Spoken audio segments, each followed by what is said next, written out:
Welcome to Milkshake Funerals Dirty Pop. How's it going? Dirty Pop! You gotta Dirty do it. Pop. Good God. Going well. We are going to jump right into things. We're just now into 2 episodes of Falcon and Winter Soldier, so we're going to chat about that. I want to talk about a little bit about a show most of y'all, most of us have not heard about until it was on HBO Max, Gomorrah. And then the ongoing just criminal slaughter that is the Cobra Kai series. And we'll preview probably a multi-part, lengthy set of shows that will be coming to everybody soon. Dirty Pop, grab bag edition. Nice. All right. I always like to clap to start things off.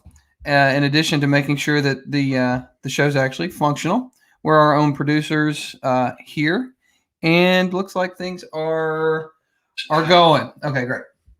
So Falcon Winter Soldier. We just came off WandaVision, which it's just one little. I want to put two quick notes on WandaVision. One, I really wish it hadn't have been the lead off. Although there's a different school of thought that it's good that they were the lead off because they didn't have Not for them, but right. Well, not for WandaVision, but for Marvel. Yeah. Well, I'm sorry, I don't know if that's what you're no, going not with really. this, okay. Well, because then they wouldn't have had to live up to. No, actually, I disagree with that. I think it probably did help them that they went first. See, I think it would have been better to satiate the Marvel hunger with Falcon Winter Soldier First, because it's been way too long since we had any. And then you're like, okay, I'm good, I'm full. So give me some dessert now. well, some people might say that it was good they went first because people were so hungry they will enjoy just about anything you put out there. It's like when you're on a diet, all of a sudden in the 5th hour of your diet, like, God, that cauliflower. But I think at the same amazing. time, when you're that hungry, you don't care what you're eating. Well, exactly. That's my point. But it doesn't matter if what you're eating is rotten. Because no, I mean that show's not like rotten. I'm kidding. Well, it's. No, I do get that. I think we all are hype. The hype was out of control, and It was completely. and it didn't because we haven't been through this long of a period since the MCU started without content. So you needed to really give us something that made us feel good, and it didn't meet. I'm not sure it met anybody's expectations, but no, it was fine. It just the other thing, and I say this unironically, as people who literally have done multiple shows talking about it, it really didn't deserve all the coverage that it got. This wasn't that much. No, but there were certain people, and part of my coverage of the coverage is my favorite thing that we get to do. And there was a real movement and part of it's the pandemic. Part of it is there's been no, like you said, there's been no Marvel content. But like the idea that this got close, I don't know. It didn't get close to Game of Thrones coverage, but still, just like, it was not event television. And it's one of the only things there, so that's why. Yeah. I understand the argument that it's maybe good, but for me, I look at it as I needed Marvel content, and that's the first thing you gave me. So I think I have no doubt I would have judged it less harshly if I'd seen it after I'd already gotten some content that I really was just, feel satiated with. So anyway, we're on to Falcon Winter Soldier now, though. Yeah. Did you want to say anything else? Well, no, the only other thing was I just wanted to reiterate how much I do wish they could have found a way to do this show. I know this is nobody's fault, but I wish Disney Plus had come along before Infinity War. Not you, man. We were talking about this yesterday. I just watched Infinity War over the last few days. I split it up, and that scene where she has to take out the stone it's wrought with emotion that I did not feel before having seen with WandaVision. It's really a lot more powerful and meaningful. And I thought, my God, why couldn't they have found a way to give these characters this backstory that we now have? Yeah, because it didn't have that much impact. The first few times I watched the movie, that scene just didn't have a ton of impact for me, and now it's completely different. No, that's it. Yeah. That's what I'm gonna say. So, all right, now we're on to Falcon Winter Soldier. It opens. We're just gonna talk about it. Spoilers, by the way. So for episodes 1, the episodes that are out, we're gonna talk about spoilers as some kind of weird WandaVision thing is happening to the NCAA tournament. Her weird movements. Spoiler. It opens with they just start kicking ass immediately. Like Falcon is. But we're covering episodes 1 and 2. We didn't 1 and 2. We're covering everything that's been put out, and goes on one hell of a murder spree. I mean, if there was any question that they're not going to show you blood. And as somebody else pointed out, when people get shot, they just sort of fall. Disappear off screen, yeah, you don't get like what you do with like Gomorrah, which we'll get to later. But still, Falcon's putting people under. This opening sequence. They're the gravestone companies for these private mercenaries are in business, baby. He actually goes out of his way to kill somebody in one of them. It's like, well, you could just all right, kill him. Yep, got it. No, I mean, I don't care. They're shooting at you, so fair game. Yeah. So we open with that. Where are all the helicopters coming from, by the way? Who got the contract for helicopters for these guys? Because they're doing more business than the Tombstone guys. I mean, at some point, I'll go rewatch the series, and I'm going to count how many. There are a lot of copters. I mean, I think Adam Scott's character from Step Brothers must have been involved in the copter leak scene. My God, there is a Catalina wine mixer crossover here. Adam Scott, like that's how he made his nut big. Or all those copters are coming from the Catalina wine mixer. Wow, that would be amazing if we could have just seen the French. What's the French guy's name? The character in the Marvel. Batroc the Leaper. Nice. If we could have seen him like. Just signing the contract with Adam Scott and Will Ferrell's back there, you know. Even just a brief moment. Yeah. Wow. Bang!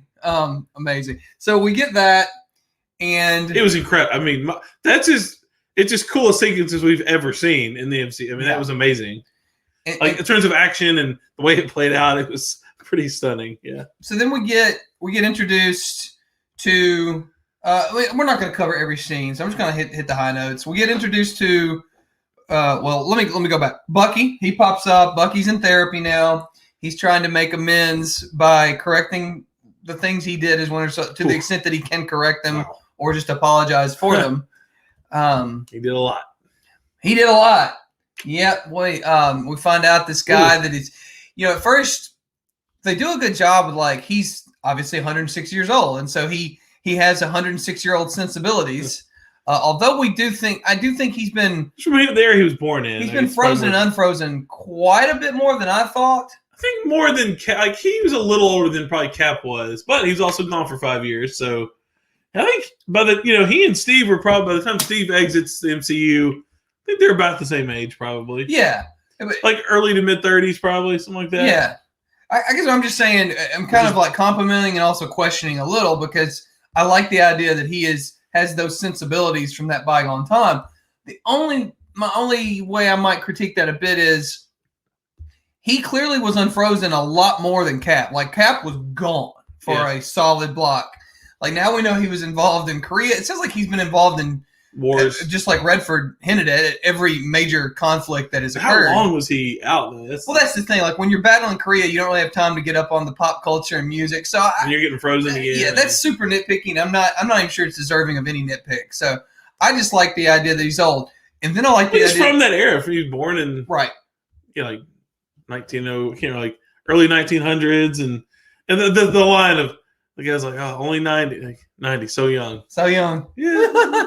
And then, he brings the girl flowers on the first date, which, is a move that probably would have helped me if I could thought about doing that. But it's just cool because that we've never really. One of the things I've really wanted is to let Sebastian Stan get into the character. The purpose of Winter Soldier in this character has not been to be focused in the movies. It's meant to provide context for Captain America's character, but I've been looking forward to this for a long time, so it's cool to get to see him. And he has the SNL. He's had a very different experience than Steve Rogers has. Yes, he has, and a lot of the show, at least so far, has been him dealing with that. Interesting. When we say a lot of the show, this is not even going to be 6 hours. I don't think it's going to probably come in around 5.5. I mean, both episodes have been around 42 or 3 minutes. Which I don't really.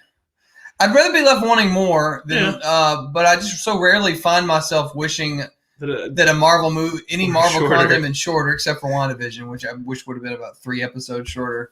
But anyway, I think Boyhood was like 2.5 hours, and it felt like I watched it for a day solid. Boyhood clocks and I didn't even finish 197 hours. So it's more than 3? Is it? I'm making. Oh, I don't know how long. It may be really long. It felt like it was a week-long I journey. didn't finish it. I didn't even finish it. I felt like I've been watching it for days. I think I was around 2 hours, and I was like, "This thing is 45 more. Like, we gonna? Is Boyhood like? Are we gonna see this kid into retirement? And when he gets his first Social Security check?" Snyder's Justice League felt like a quick little show. Like, it didn't feel like I watched something for 4 hours. No, so. It only when Lois or his mom was on the screen. And the reason I bring that up is that the point is like, I never feel that way with Marvel. You can give me more and more. Even with WandaVision, I would have watched a lot more of it if they'd had it. Like, sure, I'll watch it. Yeah. I think another way I would have felt better if they would have done longer shows and done fewer shows. I think I would have liked that better. And I would have liked it better if I could have binged the whole thing. That would have helped because anyway, we're not talking about WandaVision, but Falcon and Winter Soldier. So there's Bucky. We find out he's befriended this old man. At first, you're like, oh, cool, he's making friends with old people because he's old. It's like, oh, no, he killed his son. Yikes. Really cool scene. Wow. That was I'll always love give me some Winter Soldier callback scenes. Oh, and the director, what is her name?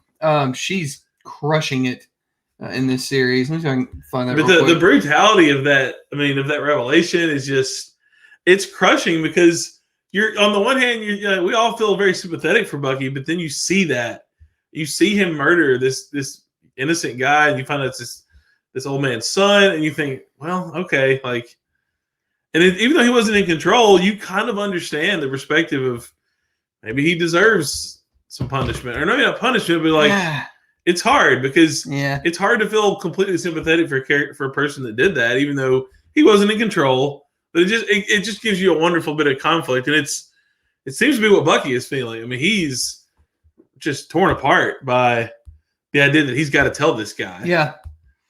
I imagine it'll be at the end of the season. Yeah. When he does, but yeah. Oh man. Or maybe the guy's he's gonna go to tell him the guy's gonna be dead already. Oh God. And he'll never get that. That's what I would do. You gotta keep torturing this guy. No. That's his deal, man. I don't want to see him. He needs some peace. No. He's not gonna have peace. He's never gonna get peace. And so, and then we get some backstory for. I don't say, I'm not that he deserves punishment, but you get why he is punishing himself and why he seems to be so hard on himself because he knows he did these things even though he wasn't in control. So it's very tragic, and it's a great. Tragic characters are always really interesting. So sorry, the director Carrie Scoglin, she has directed.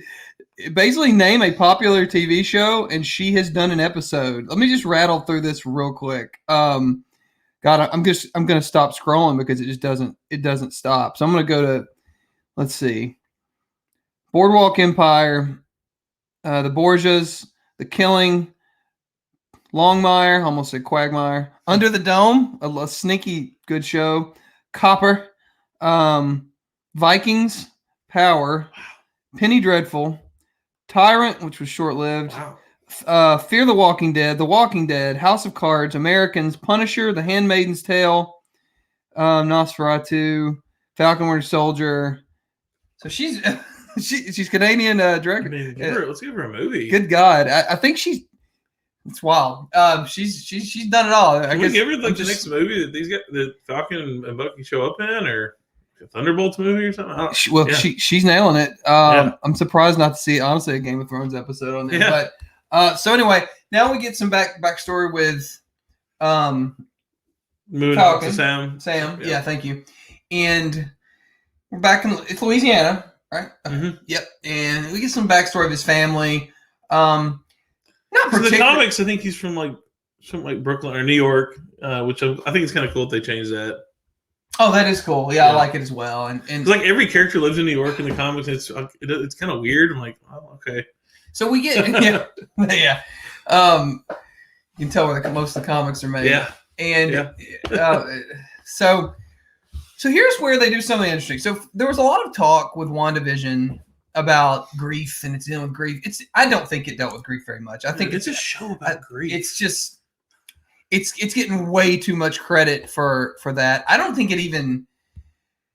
They just never made it. They didn't hang with it long enough. Like showing me her grief is not the same as the show being a treatise on grief. Right. That one episode was probably about great. Grief. That was great, and that was about grief. But most of it is just they just want to have fun. Some of the strongest moments of the show, so they right. probably should have leaned into it more. But. They absolutely should. But again, boy, it's the show that keeps. It'll get you in. Yeah, right. A lot to talk about. Potential. Yeah. But with this, they're going to get into some stuff, and it's the House of Mouse, and there's only so edgy that they'll get. But I'll have to say, Sam having trouble getting a bank loan part, and because he's black, essentially is what they're hitting. Although I would say the lack of income, I think, is a significant issue, and I don't know how much that really falls on racial lines, but which is an interesting balance they tried to play. They made that scene a little muddy. I felt like we're going to talk about that. I think they did it twice. It made it confusing because I feel like, what point are you trying to make? Like, are you trying to make a point about the hypocrisy of the financial system? Because a lot of people feel that. Or are you trying to make a point about systemic racism? And maybe they were doing both. And I don't know, maybe I'm okay with it. And look, I got to give them credit. This is, like you said, this is Marvel Studios, Disney. The fact that I give them credit for trying, I know some people wouldn't, and maybe trying and failing is not as good as trying and getting it right. But like, I did not expect them to just dive in. I consider experience to be experience. Yeah. Well, I think 2 times so far in this series, and we can just start. We can start leaning into episode 2. So he's not getting a loan, and right up until they say like you have no money, and she's already leveraged the shit out of everything. They have multiple liens on their property. Right. So like I really was so this show is very now. And we'll talk about the villain that I don't think is a villain, and I think it will very much not be a villain by the end of the show. Yeah. It's very now. It's very now, and it's also very post-blip. But they have this thing where they were going to tango with it. He's black. He can't get a loan. This is a real problem. Mm-hmm. Later on, they'll have him being harassed in the street, identification being asked for, even though he hasn't done anything wrong by some police officers, him being Sam. And both of them are like, wow, okay. Right. We're doing this. And both times, I feel like somebody at Disney was like, pull back. Say he has no income at all. Pull off the interstate. Okay, great. Yeah. And then on the second one. And then not only that, but they do land it. They land that pathway logic because they bring up like, did Stark pay you yet? Like, because we're all thinking, okay, we know the history of the MCU, so like you kind of, it makes sense. You're like, oh yeah, like how did these guys? Yeah. Tony did say he pays for everything and makes everybody look cool, and how do they get money? And while they're on the run for 2 years, they definitely didn't have any income. But you're right, like that's not really where they acted. Like it didn't seem like that's where they intended on going, and then it kind of. They got some notes from the studio, particularly on that. Although they let his sister really verbalize the frustration, I just think they sabotaged because, like I said, this show is very now, and racial discrimination is a real problem, and being able to get a loan while being black is a real problem. And cool, this show's now.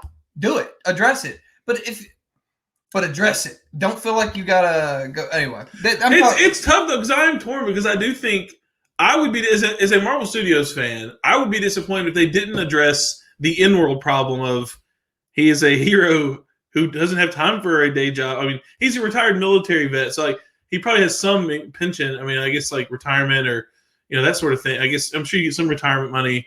I don't know how long it depends if you've been in the military, but I'm sure you get some. But he doesn't have like a regular income. So he spends his time being a hero and saving people. And then there's the aspect of the blip, which has created an untold amount of confusion and chaos in the world. And I think they're having to be very careful. I think it would be a rabbit hole if they dove too much into post-blip chaos. But I think for me, I expect them to get into those things. So it's like, how do you balance these two ideas? Well, I think it's interesting too. Like, this is more of a plot point, but like he mentions he has government contracts, so he is getting paid for this. Right. Yeah, he did show some documentation. So I just feel like that little scene in the bank started with real high hopes, and it just completely got away from them. So that's your point of like notes, because it does feel like now that I think back about it, he did say, "Well, I do have." That's right. He is. So he's like working for the government. That's why he's working with the military now. So he is getting paid. And why would all his money? Oh, I'm sorry. Go ahead. And so what I'm saying was just completely right. He now that he's not necessarily being an Avenger anymore, he has income. And I remember he showed him like, here's my government. I'm getting government contracts. I've shown you the money I'm getting for that. And so it wasn't clear. I remember now it's like, well, wait a minute. Then why does that guy not be like, oh, well, that changes things? So it's like, does it go back to the racism element? But they didn't really want to put a button on it. They don't. They just want it out. They want it out of that scene faster than Falcon wanted out of that scene. Having realizations during the show. Yeah. It's been a week though. I don't remember that. That one I was a little foggy on that detail. But yeah, that's a really. So it's interesting, and it's also preposterous that Tony Stark would have not put them on a stipend. And you're also telling me then that Sam's account was at 0 at the blip. Now he was on the run, but he was on the run. Yeah. He would not have been on any. Probably would have frozen any assets he had. Yeah, okay, that does make a lot more sense. But he's got a job now. I would have liked to know also how much money they were asking for. I think that would have been. Wow, I'm really getting in there. Like, what was? And this is the problem when in the writers' room they're having like, wait a minute, this is y'all like we can't. What's that interest rate? What interest rate was coming in there? Good God! I think the point is still valid that you made though that they started to go here and they didn't for whatever reason they felt like they couldn't land it, so they kind of zagged at the end, and it felt a little confusing. Like, what was this about then? Like, I think, and we can move on to episode 2. Although we get introduced to the villain in episode 1, who's a Flag Smasher intro. Poor old, I can't remember his military liaison who he gets that ass. Good for him, man, sticking his nose in there. Oh, before we exit with 1, I wanted to talk about that scene they had at the cafe. But yeah, sorry, were you gonna? No, go ahead. So what is that guy's name? I should have written down his name, the character, because I think he's going to be really important. Well, and I kind of was thinking he wasn't that important, but now I'm kind of thinking as time goes on, he's going to become a lot more important. So anyway, so Falcon and his military liaison guy, for now until I can come something better, they're having a conversation about like the mission and I guess like a debrief, and it comes up. There's a little hint dropped about like why is Red Wing so buggy, which kind of comes back and they basically, I think, show you. They pay that off in episode 2, with Red Wing being the little plane, his little buddy plane, and the fact that John Walker reveals that we hacked it with the government. It's like, oh, so y'all were messing with it. So he was right. He wasn't just being paranoid. I think his name's Joaquin Torres. The character, yeah. So when they're having that conversation about the conspiracy theories about where Cap is. I think you've made this point. We were talking. There's a whole lot. I'm hoping that they're being so vague about Cap's exit, and it seems like it's intentional. Well, and I thought that. Well, I want you to get into but like real quick, I just thought the fun little Easter egg. I don't know if they intended it this way about the conspiracy theory about him being on the moon. I'm surprised people are missing this. I've heard a lot of people say like weird stuff on the moon, and I guess Nick Fury's had something on the moon. The Inhumans live on the moon. I'm pretty sure. I don't think I'm wrong. I'm pretty sure the Inhumans, like their little kingdom is based out of the moon. I'll have to double check that if I'm wrong. Somebody tell me. But that's kind of an interesting one. Like, could he be there for some reason? I don't know. I think that's a fun thing, though. I thought that was it. I'm glad that makes you happy. Yeah, I love little references. Having read some comics, I try to look for the points or their. I can definitively tell you that Cap being with the Inhumans on the moon is not in their plans. Where's his body? Well, I take a much more cynical approach to a lot of this stuff, which is good that you have a lot more fun with it. My approach is they don't know if they're going to really ever.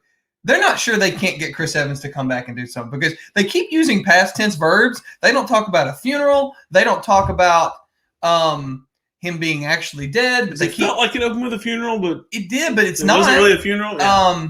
And it's also like weird that they wouldn't be in touch at all. Like they would if he was still alive. Like they wouldn't chat on a cell phone together a little bit. So like I think all this is contractual. They don't know. They want him back. They do. So they're gonna like put him in put him back on the shelf for now. And we're not gonna say he's dead or anything else. Because I do think it's tougher in film to bring back the dead.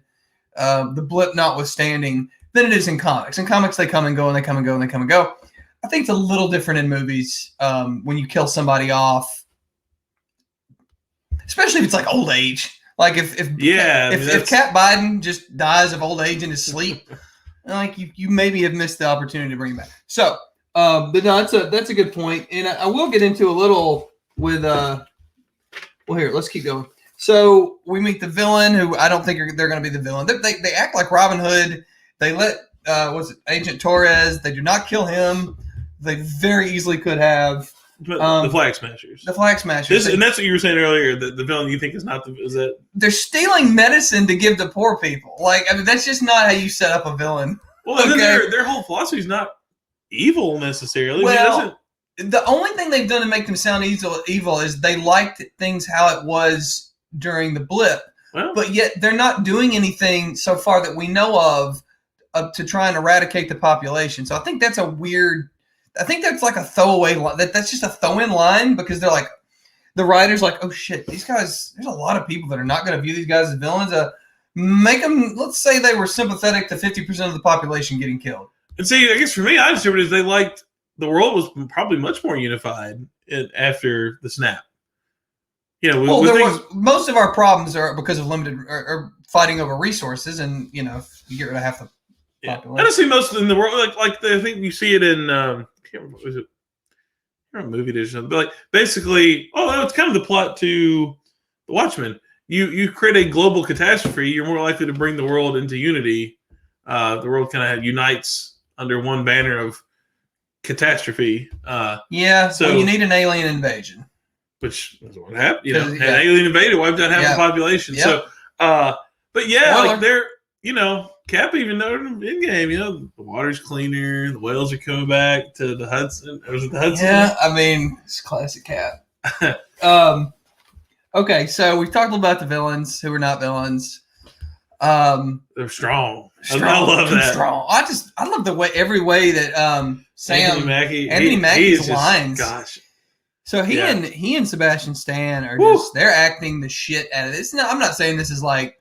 That's what I've been waiting for. These two guys are good. Yeah, good actors. I mean, I'm not saying the script is like, you know, making people say, "Oh," like it's.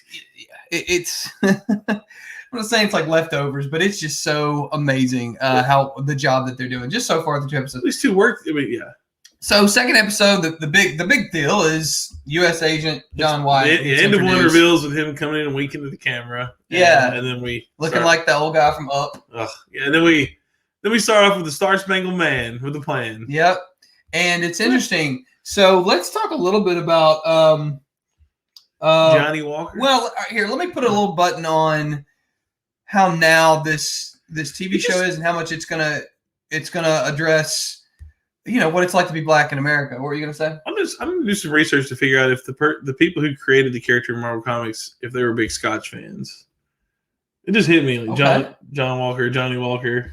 Oh, okay, yeah. Sorry. Nice. All right, I like it. A little sideways there, but yeah. Because let me just put a button on this because we have that Sebastian Stan is really Winter Soldier is pissed that he gave up that shield, and I think. I find myself sympathizing with Sam much more because there's part of me that's like, look, man, it's none of your damn business. Like to a certain extent, like you were going on a murder spree for 100 years. He gave it to me. I didn't ask for it. And there's a lot of things going on in terms of what it's like to be black in America. You know, he's got so much going on. There's probably even like, can I live up to what he did? You know, and then like also like, do I want to be Captain America? Because part of Captain America is kind of putting forth America as the ideal. And for someone like Sam, which he verbalizes quite well to Bucky in that therapy session, is you and Steve, you know, I don't have the exact quote, but he's really, you and Steve don't understand what it's like. And I really respected the writers because they didn't tap around on that one. Mm-hmm. Because the intimation is, I'm not comfortable with quite as much of this jingoism and this red, white, and blue, and everything's great. And you two, how could you two understand? You're two white guys who are from the 40s, you know. Go ahead. And then even, I mean, he saw it all unfold with Civil. He saw Cap struggle. Cap was, I mean, when he met Cap, that was the beginning of Steve Rogers becoming very jaded with the powers that be and the U.S. government, and he witnessed all that. He witnessed him become an outlaw and decide that no. And you know, he kind of, I feel like it's what an interesting, because like I'm sure he's starting to become more of like he definitely idolized Steve, but I think he is maybe. I would like to know more like how much he realized that I think Steve viewed him as just his partner. Like it wasn't he didn't view him as a sidekick. All right. He respected Sam a lot, and And I think and I think that's probably why Sam gravitated. I think that's the way he was with everybody. Because he just respected people and he was very sincere most of the time. Except there's a little bit of deception with Tony. Nah. Tony's the king of deception. But yeah, like it's. I wonder if that they didn't really touch on that. There's probably no point, but like the bigger point is is what you're talking about. But I do wonder if that's a part of it. Seeing how he, was turned into a criminal by, Thaddeus Ross, who is equally general, scientist, Secretary of State, prison warden, Secretary of Defense. So, but yeah, but I mean that's probably a small part that's not really worth putting into the show. But I think that has to be irrelevant into the character's internal conflict. Yeah. I mean, of seeing what happened, and he was part of it. He became an outlaw because of it. So, yeah. And we'll move on to John Walker and some stuff, and I will circle back to this a Isaiah little. Bradley, or who? I don't know if you want to go. I don't have much to say about him. Okay. It just feels like I thought that was an even more bigger point, though, of putting a button on Sam's problems with being Captain America. Well, they just manufactured another black sidekick. Like, I think it's not Battlestar. Battlestar. What about Isaiah Bradley? Who's he? The old man that they went and found. That was a big plot point, a big revelation. Yeah, well, I mean, he's from he is from the comic book. The Truth, Red, White, and Black. Isaiah Bradley, they did a great job because he is yoked still at his age. I don't know though. Like, why would they put him in jail? Like, you're really gonna? I hope they've got some work that they're planning on doing because they said they were experimenting on him. Did they just keep him as basically locked up to experiment? I just have a lot of questions about. I loved that scene, but I've got a lot of questions on. Well, then there was the line about how Hydra apparently had him for a while, I guess, and did some things to him. So I think we're gonna get more. I'm certain we'll get more out of it. So on to John Walker. Carl Lemley was quite good. I thought, it was really good. Oh, who? Carl Lemley, I think it's his name. I never know most of these people's names. Is that the guy who played Isaiah Bradley? Yeah. Oh, he's always good. Yeah. So we get to John Walker, and it's so interesting because they're letting us see him a little bit when he's not in the costume, and you see that he has doubts. And I'm glad they did that because the other side of this is it feels so manufactured. I don't mean like this is a Christmas show, but I think they want it to feel this way. He and Battlestar feel about as inauthentic as you can feel. They feel like it feels like a CBS sitcom. Like, here's another one. Like it's empty calories. There's nothing to it. And I can't imagine what's going through Sam's head when he's sitting in the truck. Here's new Captain America. Here's new black sidekick. Battlestar. Don't say Battlestar around Bucky. Bucky. No. Like, I hope somebody can explain to me why Bucky hates the name Battlestar so bad. Stop the car! Yeah, like immediately. Sorry, yeah. Yeah. But think about Sam's perspective of just having to listen to it had to be a Captain America, you gotta be shitting me moment to who are you two supposed to be? Like, y'all selling tickets? Some tickets or something? And John, Walker seems very kind and he wants them to, but it was weird. I think they wanted it to feel weird. It's like, where did you two go? Did they get y'all out of a box? Like, and one, just making Captain Americas now. He ain't got no powers. I think it could go either way at this point. I think the damage he took from super soldiers should have been much more catastrophic. So that's why I'm a little uncertain. Yeah. And he's only been doing this a week, and he seems pretty capable already. So I don't know.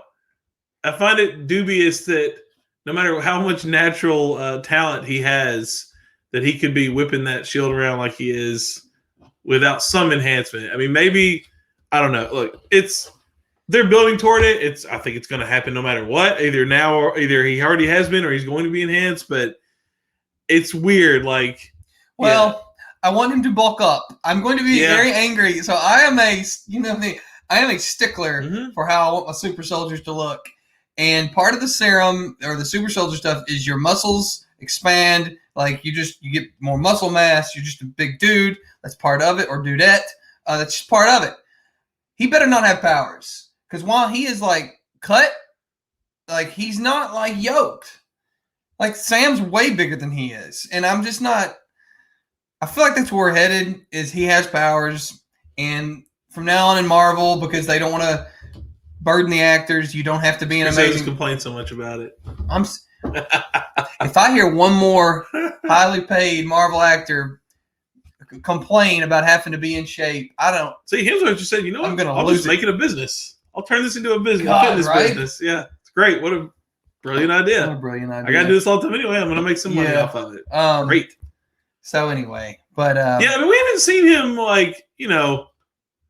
in like a t-shirt or anything, so we don't know. I mean, there are times in like Winter Soldier where Chris Evans, like, we're on that bridge having the conversation, he and Sam, and he's got like this, that just kind of green gray jacket on. He looks pretty trim. So, and we know he was pretty muscular then. So yeah, I love Sebastian Stan. I would like him to put on a little more weight. That's just me. Hey man, he's got his power set. About like because of like in real life, y'all. So don't think this is body shaming. I like my super soldiers to look like in the comics. There, yeah. You want to see a difference between a normal human and an enhanced human, right? And now I don't want everything from the comics. I don't need all my female characters to dress like strippers. Okay. Oh no. Like the comics. Like I still look at some of these costumes. They put them there. Like what? Y'all need to get some more female writers, man, or some female artists. Yeah. This. Anyway. Okay. So by the way, we just think I couldn't be happier. The thing I'm so happy with this show, if nothing else, the thing that pisses me off the most about any kind of hero, they didn't regress Bucky's power. Like he'd already been established as a super soldier. And you get to see him off to the races. He races past those 18 wheels. He climbs up. Thank you to the what is her name? Oh God, Carrie Slogard. Carrie Slogard and the right. Thank you so much for just keeping it consistent and not doing power scale down. Like, I can't tell you how happy that made me. Carrie Skoglund. I'm sorry. She's Canadian. That is. I didn't even know you looked at it. But yeah, thank you. That is just, I was like clapping and cheering because I can't tell you how disappointed I would have been and how happy it made me to see it. Well, they didn't make the TV adjustment. Yeah. And I'll give them credit. They didn't do it on WandaVision either. So, and this probably, Feige said they were going to spend a ton of money on this stuff. And they are. And I'm excited. You got Hawkeye coming up. Did you know, Catherine, I just heard there's somebody in that show. I didn't. I just heard today that she's in it. I was listening. Yeah, she's going to be in it. And anyway, so that's a shock. The scene was awesome. They're doing a really cool job of giving you action and then just pretty interesting, enjoyable dialogue. The buddy cop stuff. Now they're in that warehouse and they're just riveting, just going after each other. Well, the inexplicable hatred they seem to bear for each other is a little weird at times, but it creates the buddy cop nature. And when like when Sam just comes up and like, oh hello, or something like, oh hi, or something like that. It is just like these two are clearly they are get such a good chemistry together. Well, they're a different way of doing things, which is a little inconsistent. I will have to say when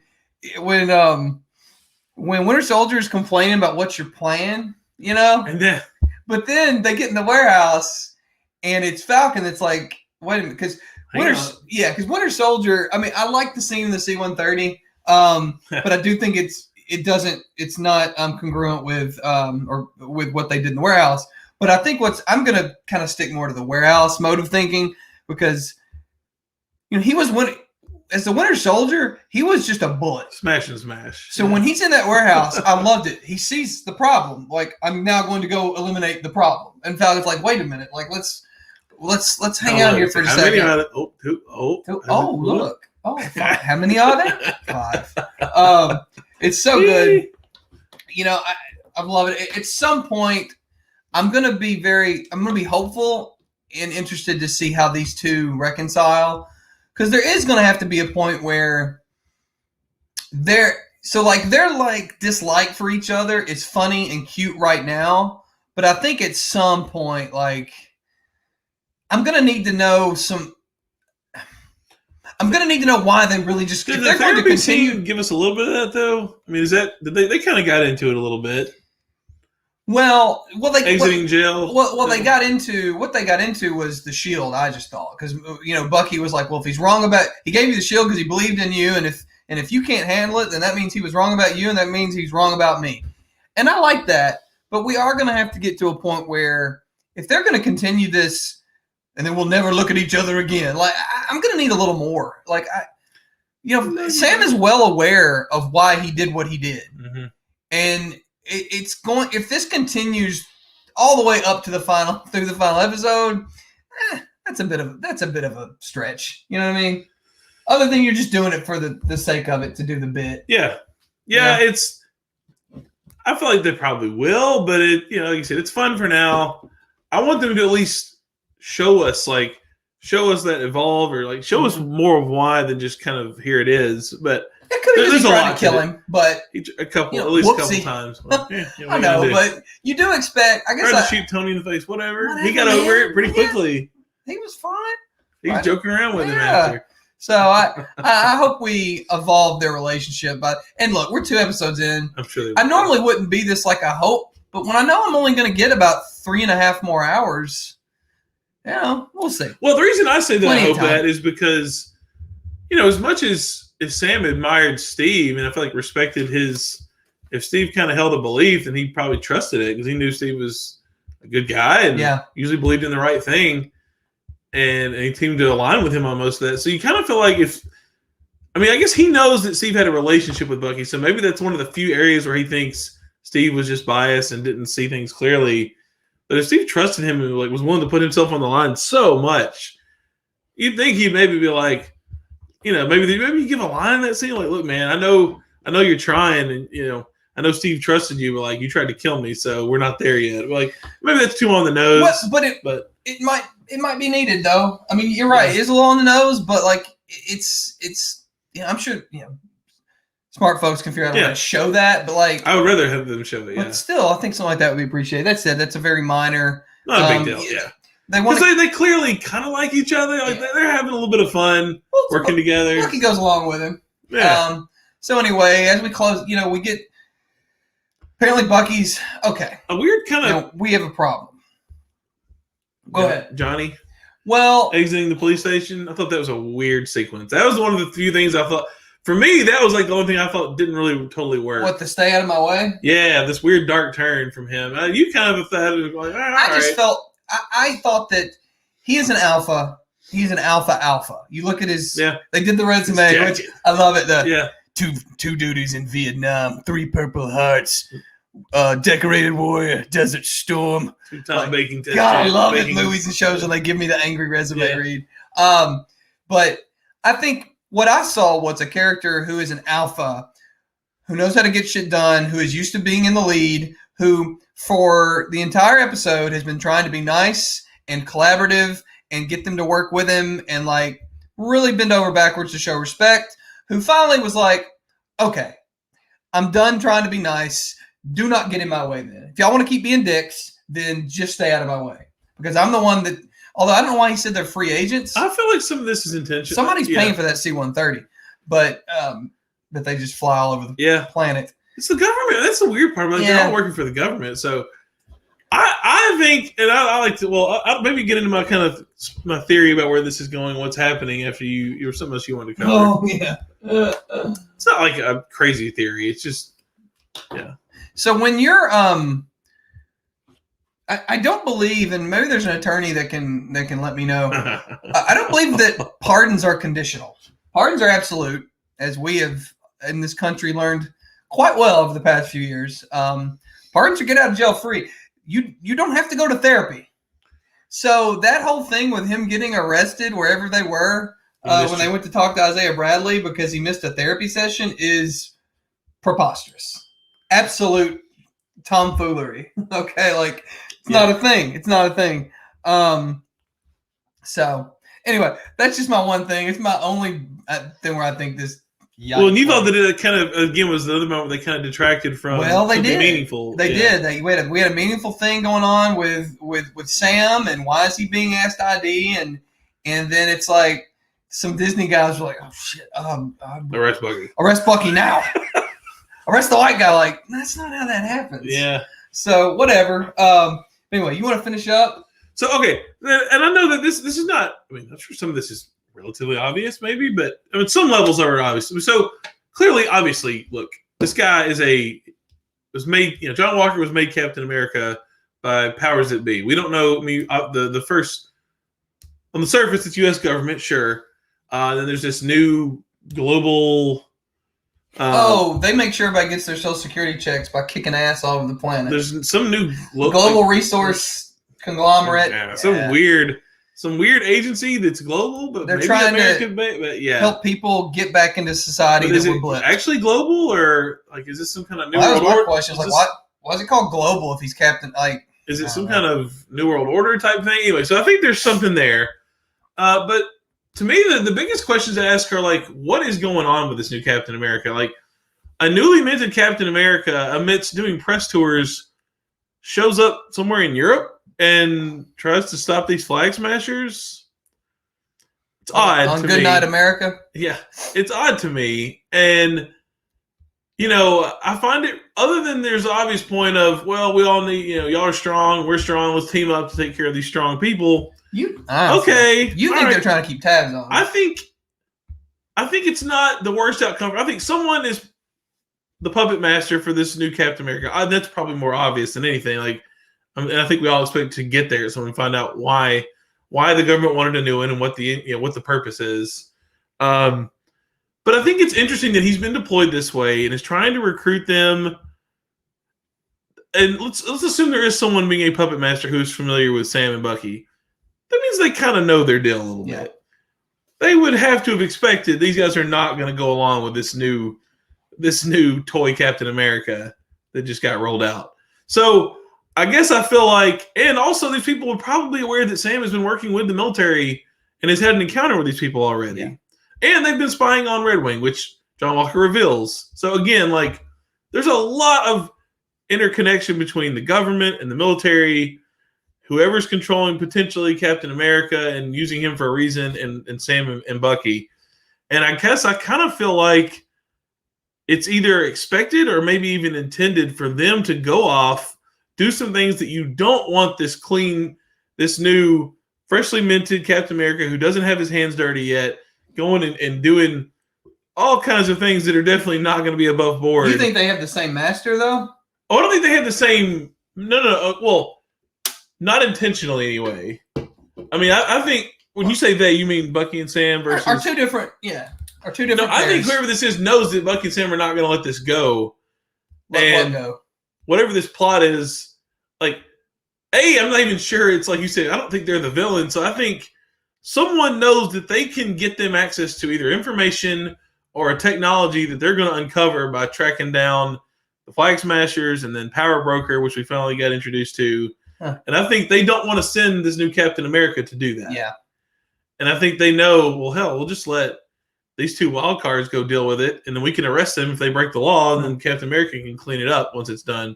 So we'll see. We'll see how this plays out. I think, because, I mean, this guy would not go deal with Helmut Zemo, and I'm so glad I was really hoping maybe he'd show up a little sooner, but at least we got him. Yeah. We saw Zemo. We know he's going to be in the next episode. I think there'll be some twists and turns. I think it's going to be the villains will somehow either agree to, I don't know. They wanted to, Baron von Zemo's going to show up because he's going to hear about these new super soldiers. Wild we know card. He does not care for that. So he's going to want to eliminate the Flag Smashers. And I don't know. I don't know where. I wonder if we're going to get a big plot twist. I'm a little doubtful, but we'll see. I think John Walker may just be what he is. Just America's new manufactured one. He just doesn't feel like somebody who would be having the big master plan. It'll be interesting. We'll see. It'll be. If he is, that's going to really shock me. That'd be cool. That'd be very cool. So I wanted to talk a little. Oh well, okay. Is Bucky jumping out of that plane both the goofiest and coolest thing we've just about ever seen in an MCU? I mean, I guess being a callback, a more hilarious and kind of screwed up version of what Steve did in Winter Soldier, yeah. Like, which again, another great thing. Like, I'm like, yeah, see, he's super soldier. He can handle this. Oh my god, watching him cream into that forest is one of my favorite MCU moments. And yeah, he's a little messed up because that wasn't water. Yeah. Okay, like that was a. He didn't have a shield to break his fall. But see, that's what I like. That's why I'm just going to pretend he didn't care about Sam having a plan. because that is just like, that's so Winter Soldier. I need to get off this plane down there. I'm just going to jump out of the plane. Like, we want to, I don't need it. Like, but you're right. It was, I do think that was a callback to, did he take a parachute and it was just clean and like, no, and he pirouettes and falls back. Too busy. It was a great callback to Winter Soldier. And I would have been fine if he landed it clean. Brilliant to do it the way they did. Yeah, that was hilarious. I loved it. So I got all that on. I recorded all that. So I'm loving it. I can't wait. I can't wait to watch the next episode. You could just give me, honestly, Sam and Bucky either talking or fighting. I don't even care. I'm enjoying all of it. Yeah, I love all of it, but like, I would have been happy with just the two of them on adventures. Yeah. I love that there's a bigger plot going on. Yeah. Walker's cool. I'm enjoying his character. Wyatt Russell is alre's he's doing a good job. I like the villains, the actress that's portraying who I guess she's the leader. She's got some electricity. The character's in Morgan though. I think so. Yeah. We talked about coverage of the coverage. Oh, I love her little creepy like peek out when Bucky's like, "Hey, you're," she like slinking in. When she comes back out smiling, you're like, "Oh." See, Bucky from the 30s, the 20s, damsel in distress. He doesn't understand. Like, see, somebody born nowadays, you see somebody when you creep back into the shadow. That's when you get scared. We got damsel in distress too. That little girl just kicked your ass, like, buddy. It ain't like it used to be. See, like, if you Men in Black reference, when Will Smith's like, what's that little girl doing out here? It's the middle of the night. Why she got physics books? Yeah. There's a way beyond her. See, like, that's kind of where I'm looking at this. Like, when she slinks in and then sleeps back out grinning, like, oh, no, you're about to get messed up. Oh, there's a problem, man. She sees your metal arm and she's still grinning. She is unconcerned. So, okay, cool. I do love covering the coverage, but I think we're about out of time. So I'm going to save that because I think there's a larger discussion about the origin and birth of prestige TV as well as event TV. And sometimes those are the same thing and sometimes they're not. Anyway, I think that's a fun discussion to have. So I want to save that because we're about an hour. My Cobra Kai prosecution is going extremely well. I'm nearly done with the third season, which is the last season that's available to be watched. Season 4 is coming up soon. I can tell you we're nearly at 300 cumulative years. You have any life sentences? Okay, so that's what's interesting is there's so many 3-strike because in most okay. So what I'm doing for y'all who don't know, I'm going back because I love Cobra Kai for what it is and what it's not and what it wants, like what it does. I rarely see a show so comfortable in its own skin.